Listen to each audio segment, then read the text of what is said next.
Hello, Joe. Let's read the given question. The question says the virtual current of 4 ampere and 50 hertz flows in an AC circuit containing a coil. The power consumed in the coil is 240 watt.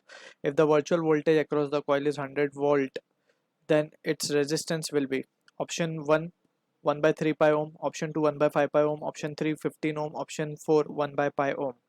So to understand the question, we need to understand about the concept of LR circuit. Basically जब हम बात करते हैं coil की, सिर्फ containing coil का मतलब यह है कि it is having an inductance value along with some resistance, right. So basically ये एक LR सर्किट का फॉर्म है that is been given to us. अब in this situation we have to first focus on the जो term दिया है virtual current. So virtual current हम बोलते हैं कि इसको बेसिकली फर्स्ट हमें ये पता होना चाहिए. Virtual current basically RMS value of current को ही बोला जाता है.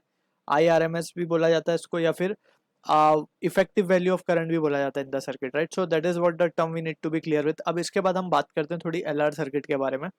सो LR सर्किट में बेसिकली अगर हम बात करें, so in this situation we can say जो टोटल इम्पिडेंस या फिर टोटल रेजिस्टेंस जो होता है LR सर्किट का, that is known as the impedance. उसका एक्सप्रेशन जो दिया जाता है it is given by the expression R square plus XL का square, right. So this is the important point that we need to remember. जो effective resistance है और जो नेट रेजिस्टेंस है LR सर्किट का, it is under root R square plus XL square, right.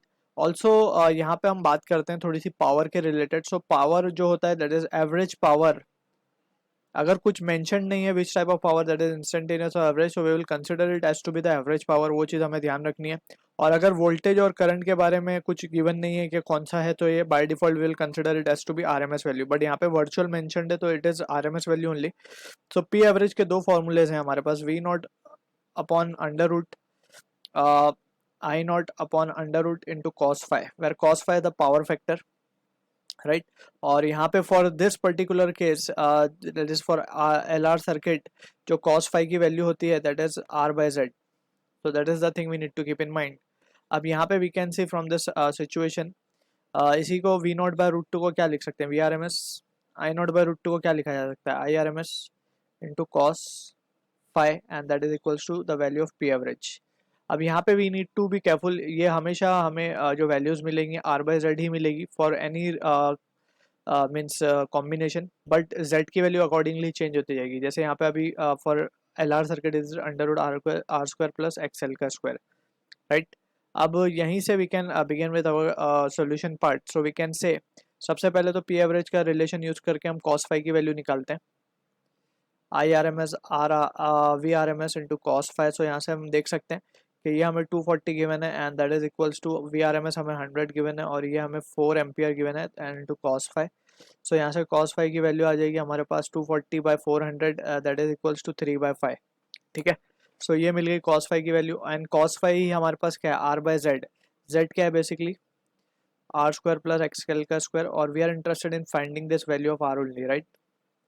So ये हो जाएगा 3 बाई 5. इसको थोड़ा सा हम अगर सॉल्व कर लें, सो क्रॉस मल्टीप्लाई करके स्क्वायर कर देंगे both side. So it will become 25 R square and that will be equals to 9 into R square plus XL का square. And from this we can say ये value हो जाएगी हमारे पास 25 minus 9 that is 16 R square will be equals to 9 XL का square. So let's say this is our expression number 1, ठीक. अब हम बात करते हैं फर्दर. वी कैन सी कि हमें ये वैल्यूज गिवन थी एंड नाउ करंट को हम क्या लिख सकते हैं, IRMS can be written as VRMS upon the total resistance that is Z, and in that situation we can say it has to be ये हो जाएगा हमारे पास इसको हम लिख देते हैं यहाँ पे 4 will be equals to 100 upon under root of R square plus XL का स्क्वायर, राइट. सो इसको जब हम क्रॉस मल्टीप्लाई करेंगे and squaring on both sides, so we will be getting the result R square plus XL का square and that will be equals to 625. अब XL का square की value from equation 1 we can substitute it over here, so R square plus 16 by 9 R square will be equals to 625, right.